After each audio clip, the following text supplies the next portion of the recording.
नमस्कार, मैं हूं स्मिता और आप देख रहे हैं हमारा खास कार्यक्रम हल्ला बोल, जिसमें हम बात करते हैं रोजमर्रा की कुछ ऐसी खबरों की जो होती तो आम लोगों से जुड़ी, लेकिन शासन और प्रशासन तक पहुंचने से पहले ही दम तोड़ देती हैं, या फिर उन तमाम आवाजों को कहीं दबा दिया जाता है।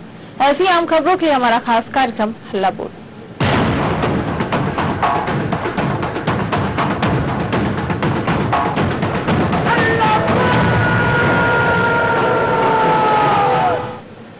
देश को आजाद हुए 70 साल हो गए हैं, लेकिन अभी भी रोटी, कपड़ा और मकान को लेकर बहस जारी है।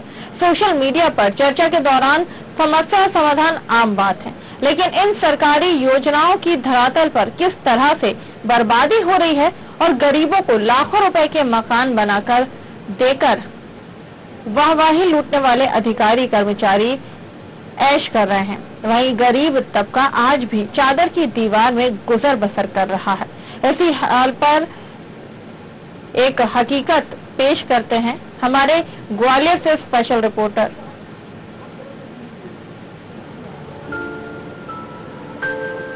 ये ग्वालियर ही है।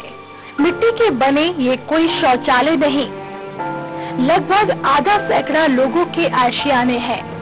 आशियाने भी ऐसे कि 2 फीट की दूरी पर नाला है, कुत्तों का अस्पताल है, एक तो सरकारी वो भी आवारा कुत्तों का।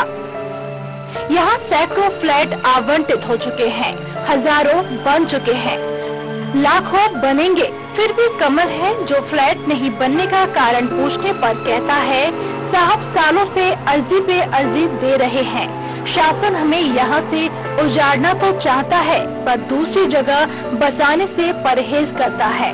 छोटे छोटे बच्चे हैं, इन्हें लेकर कहाँ जाएंगे? सभी परेशानी है सर, कुत्तों की या गंदगी की, मतलब कोई सुविधा नहीं है हमारे लिए। यही परेशानी है महाराज, जो देख रहे हो आप खुद, वही परेशानी है, सबकी समस्या है हमारी। पानी वगैरह आता है यहाँ पर?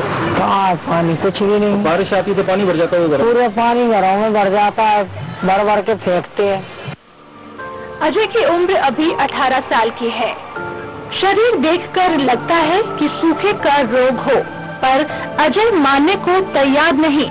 उसे तो दरकार है 2 वक्त की भरपेट रोटी की। हम तो स्कूल भी जाना चाहते हैं, रोजगार भी चाहते हो, और क्या। तो मकान वगैरह की परेशानी है यहाँ पर? मकान की कोई सुनता ही नहीं है, तो क्या करें। थोड़ा आगे चले तो तिरपाल में अपनी दुकान और मकान की जुगाड़ किए लाखन से मुलाकात हो गई। लाखन लोपीटा समाज से है। शायद मेरी तरह आपने भी कहानी सुनी तो होगी कि ये एक जगह रुककर अपना जीवन नहीं गुजारते। सरकार ने तो इन्हें बसाने के कई प्रयास किए, पर लाखन का कहना है आज तक सरकार से आश्वासन के सिवाय कुछ नहीं मिला। लाखन की बेटी काजल ने कभी स्कूल की दहलीज तक नहीं देखी। हमारे मतलब बच्चे नहीं पढ़ सकते, पीने का पानी नहीं है, सवेरा रहने की कोई व्यवस्था नहीं है, लेटरिन बाथरूम नहीं है। ऐसे व्यवस्था हमको मकान मिल जाए, हम जो जहाँ पर नहीं रहते फुटपाथ पे हमको मकान मिल जाए तो सबकी मेहरबानी, हमारा आशीर्वाद लगेगा। टोड़ा बाई की उम्र 50 साल है। हमने कई सरकारी योजनाओं के बारे में बताया। इन्हें सभी योजनाओं की जानकारी पहले से थी। इन्होंने छोटे से बक्से से दस्तावेजों का जखीरा निकाल लिया और बताया सालों से दरख्वास्त देते देते थक गई है और मंत्री, नेता और अधिकारी की चौखट पर कई बार पहुंची, लेकिन समस्या जस की तस है। अभी तक सरकार ने इतनी योजना निकाली है, हमको कोई लाभ ना फायदा मिला है। जब 30 साल से मैं शादी हो चुकी है इस जगह पे, नगती का पूरा मुंशियों का मोहल्ला, गंदी बस्ती नल्ले के पास। जब इस संबंध में महापौर के पास हम पहुंचे तो उन्होंने योजनाओं की प्रगति की जानकारी दी। वहीं नेता प्रतिपक्ष ने योजनाओं में भ्रष्टाचार का आरोप लगाया। जो चल रही है स्कीम्स, SSDP के मकान हम लोगों ने बनाए हैं, उसमें जो गंदी बस्ती है उसमें रहने वाले लोगों के लिए वो मकान थे, उसमें करीब हम लोगों ने 1100 से ऊपर मकान उसमें आवंटित हो चुके हैं। बाकी और 2000 करीब और हम करने जा रहे हैं। राजीव आवास योजना में भी जैसे कि आप बात कर रहे हैं, पूरी बस्ती वहाँ से शिफ्ट कर उनको वहाँ ले जाने की योजना है। कई बस्तियां उसमें शिफ्ट हो रही हैं। मध्य प्रदेश शासन और भारत सरकार ने गरीबों के लिए आवास योजना ISDP योजना, राजीव गांधी आवास योजना, प्रधानमंत्री आवास योजना की व्यवस्था की गई है। राजीव गांधी आवास योजना और ISDP के लिए करोड़ों रुपए, करीबन 250 करोड़ रुपए ग्वालियर अंचल के लिए, नगर निगम के लिए दिए गए, परंतु धीमी गति से लगातार मकान बन रहे हैं। आखिर में यही कहना ठीक होगा, कभी आंसू कभी खुशी बेची। इन गरीबों ने बेबसी बेची, चंद सांसें खरीदने के लिए रोज थोड़ी सी जिंदगी बेची। ये रंगमंच का कोई नाटक सवाल एक छत का नहीं, बल्कि सवाल उस व्यवस्था पर है जो लाल फीते और हरे कालीन के बीच इस तरह फंसी कि जमीन पर कभी व्यवस्थित रूप ही न ले पाई। अपने सहयोगी पंकज यादव के साथ संदीप शर्मा, न्यूज वर्ल्ड, ग्वालियर।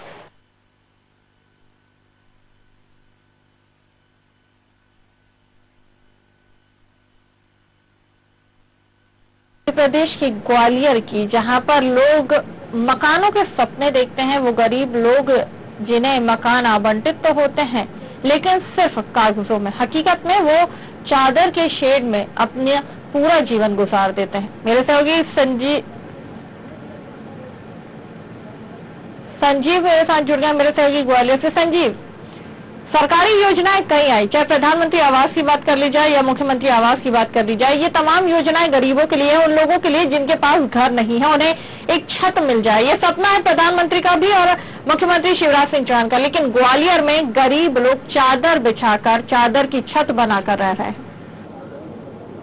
जी बिल्कुल, देखिए कि आजादी को लगभग 70 साल हो चुके हैं, पर इन 70 सालों के बाद भी, चाहे वो इंदिरा आवास योजना हो या प्रधानमंत्री आवास योजना, गरीबों को जो झोपड़ियों में रह रहे थे, जो स्लम गंदी बस्तियों में थे, उनके लिए भी राजीव गांधी आवास योजना आई, पर इन बस्तियों का लाभ उन वंचितों को कभी नहीं मिल पाया। कहीं न कहीं नगर निगम की जुगलबंदी और एक सांठगांठ के चलते सिर्फ उन्हीं लोगों को ये मकान मिल पाए कि जिन्होंने कुछ कमीशन दिया या जिनकी ऊंची पहुंच थी। आज भी जो लोग दूर थे और जो समाज से काफी दूर बैठे हुए थे, वो लोग आज भी वहीं पर तिरपालों के अंदर चादरों की दीवार में अपना जीवन यापन कर रहे हैं। संजीव, जब न्यूज़ की टीम यहाँ पहुंची, क्या इस क्षेत्र के आसपास कहीं भी प्रधानमंत्री आवास योजना, इंदिरा गांधी आवास योजना या फिर राजीव गांधी आवास योजना की झलक देखने को मिली? जी बिल्कुल नहीं। कहीं ना कहीं कई लोगों के पास जब मैं गया तो उन्होंने बताया कि हम आवेदन देते देते थक गए हैं, शायद ही कोई ऐसे नेता या अधिकारी का डर होगा जिस पर जाकर हमें माथा न टेका हो, पर आज तक कोई भी कार्रवाई न हो पाई। सिर्फ आश्वासन ही आश्वासन मिलते रहे इन गरीबों को। संजीव, अगर इन तीनों योजनाओं के बारे में बात की जाए तो इन योजनाओं के बारे में क्या इन तमाम गरीबों को पता था, इन तमाम लोगों को पता था कि इस तरह की योजनाएं सरकार के द्वारा चलाई जा रही, चाहे केंद्र सरकार की बात कर लूं या फिर राज्य सरकार की मैं बात कर लूं? जी बिल्कुल, इन्हीं लोगों के लिए सिर्फ एक सपना होता है और कहीं ना कहीं ख्याली पुलाव होते हैं। इन लोगों के कानों पर ये बात तो पहुंचती है कि सरकार इनके लिए पैसा खर्च कर रही है, इनके लिए योजनाएं बना रही है। सरकार भी चाहती है कि इन लोगों को स्लम बस्तियों से, गंदी बस्तियों से निकालकर कहीं अच्छी जगह ले जाया जाए, परंतु जो गंदी बस्तियों के बाद लोगों के लिए भी जो फ्लैट बनाए गए थे नगर निगम के द्वारा, इन आवास योजनाओं के द्वारा, वहां पर यदि हम देखें तो कहीं ना कहीं लोगों ने फर्जी लोगों ने जाकर उन फ्लैटों को लिया, उन मकानों को लिया, और जिन लोगों को वो मकान चाहिए तो उन लोगों को मकान वो आज तक नहीं मिल पाए हैं। कई जगह ऐसी है शहर के अंदर जहाँ लोग पुल के नीचे नलों के बगल में रह रहे हैं, वहाँ यदि आप जाकर देखेंगे तो आपको लगेगा कि साफ तौर पर मलेरिया, डेंगू के कोई कारखाने लगे हों उनके मच्छरों को पैदा करने के लिए।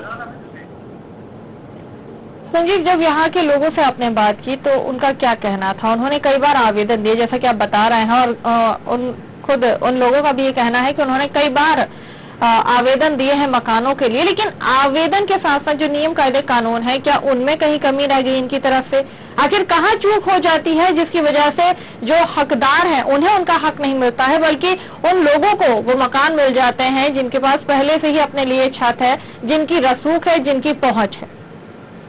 जी बिल्कुल, कमी कागजों में शायद कभी कुछ हो सकती है, लेकिन जब इन लोगों की स्थिति शासन और प्रशासन को दिखती है तो अपने आप में ये सवाल निशान तो खड़ा हो जाता है कि आखिर इन लोगों को फ्लैट और वो मकान क्यों नहीं मिल पा रहे हैं। और यदि हम दूसरी बात करें यहीं पर, तो ये लोग काफी परेशान हो चुके हैं और काफी जगह इन लोगों ने आवेदन दिए हैं।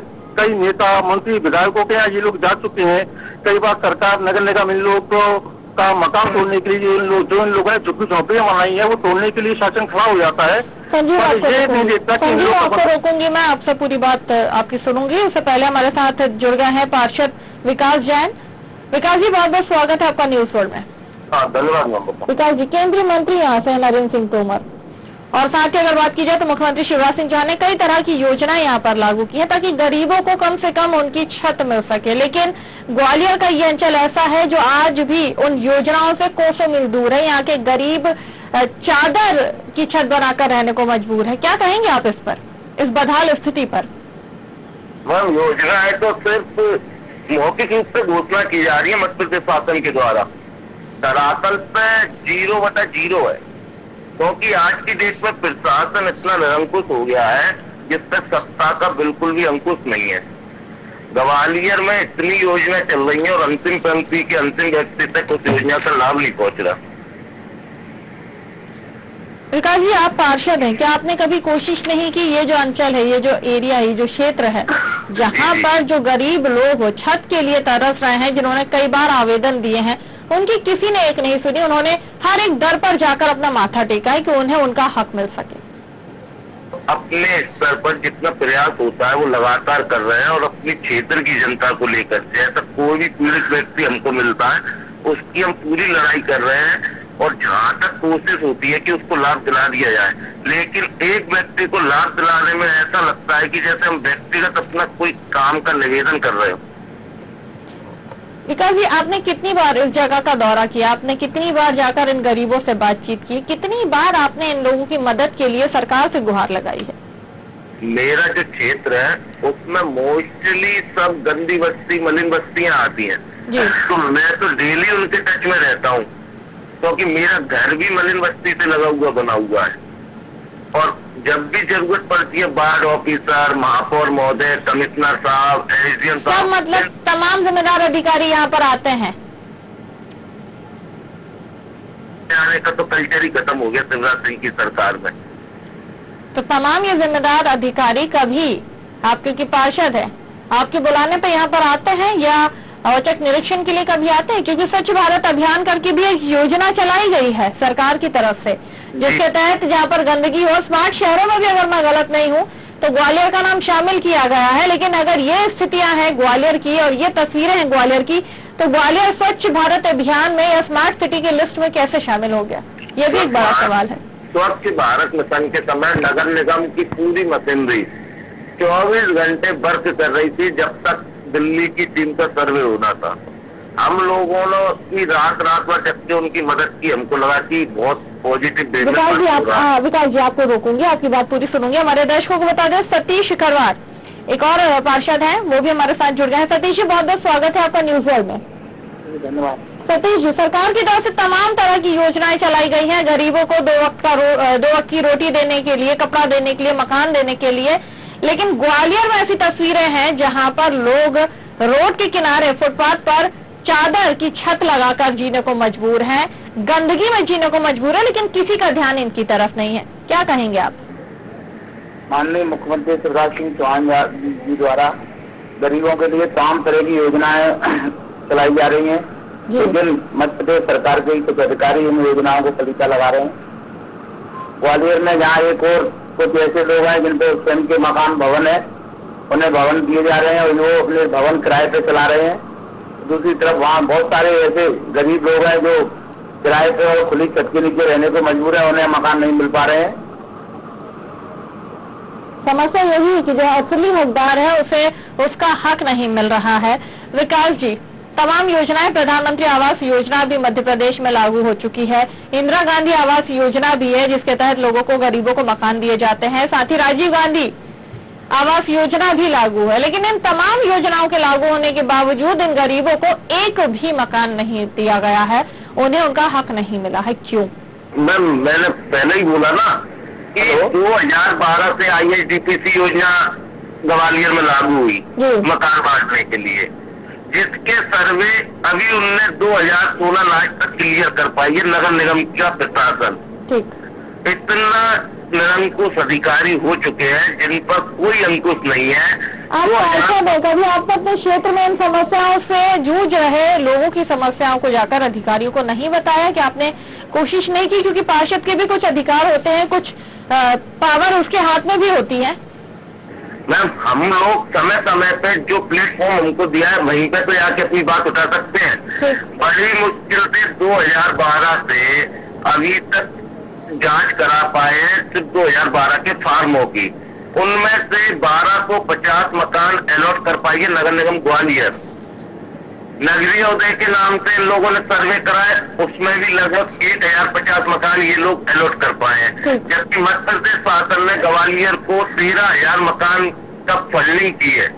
जब यूपीए की सरकार थी माननीय प्रधानमंत्री मनमोहन सिंह जी के नेतृत्व में, तब उनने ग्वालियर को एडवांस में 2 करोड़ रुपए मिल गए थे और ये लोग डीपीआर बनाने में पूरे 5 साल लगाए इनने।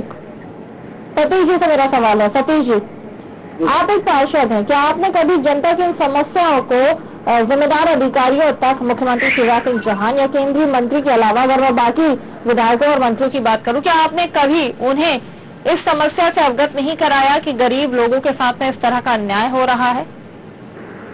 निश्चित रूप से हमने अपने क्षेत्र की मंत्री को भी अवगत कराया है और स्थानीय शासन मंत्री भी है, विधायक भी है, और हमने वरिष्ठ अधिकारियों को से लेकर सभी लोगों को, सांसद विधायक जी को अवगत कराया है। यहाँ बहुत सारे ऐसे गरीब लोग हैं जिन्हें वास्तव में हकदार हैं, वो उनको मकान मिलना चाहिए, उन्हें मकान नहीं मिल पा रहे। इसी तरह ऐसे बहुत सारे लोग। कहाँ कमी है? आप लोग पार्षद हैं, जब चुनाव की बात आती है तो वोटों के लिए इन्हीं जनता के पास आप लोग को जाना पड़ता है, वादे करने पड़ते हैं। और ये गांव, ग्वालियर का कोई गांव नहीं है, कोई पिछड़ा क्षेत्र नहीं है ये, बल्कि ग्वालियर जंक्शन की बात है जहां पर इस तरह से लोग जीने को मजबूर हैं। केंद्रीय मंत्री यहां से हैं, बावजूद इसके इन लोगों को उनका हक नहीं मिल पा रहा है। सिस्टम की कमी है, लोगों के आवेदन आ जाते हैं, आवेदन में बंदरबांट हो रहा है और जिन लोगों को हकदार है उन्हें मिल नहीं रहे हैं, जिन्हें नहीं मिलना चाहिए उन्हें मिल रहे हैं। आप भी पार्षद हैं, आपकी भी तो कुछ अधिकार क्षेत्र आते हैं, आपकी तो कुछ पावर आती है। इन लोगों की समस्याओं का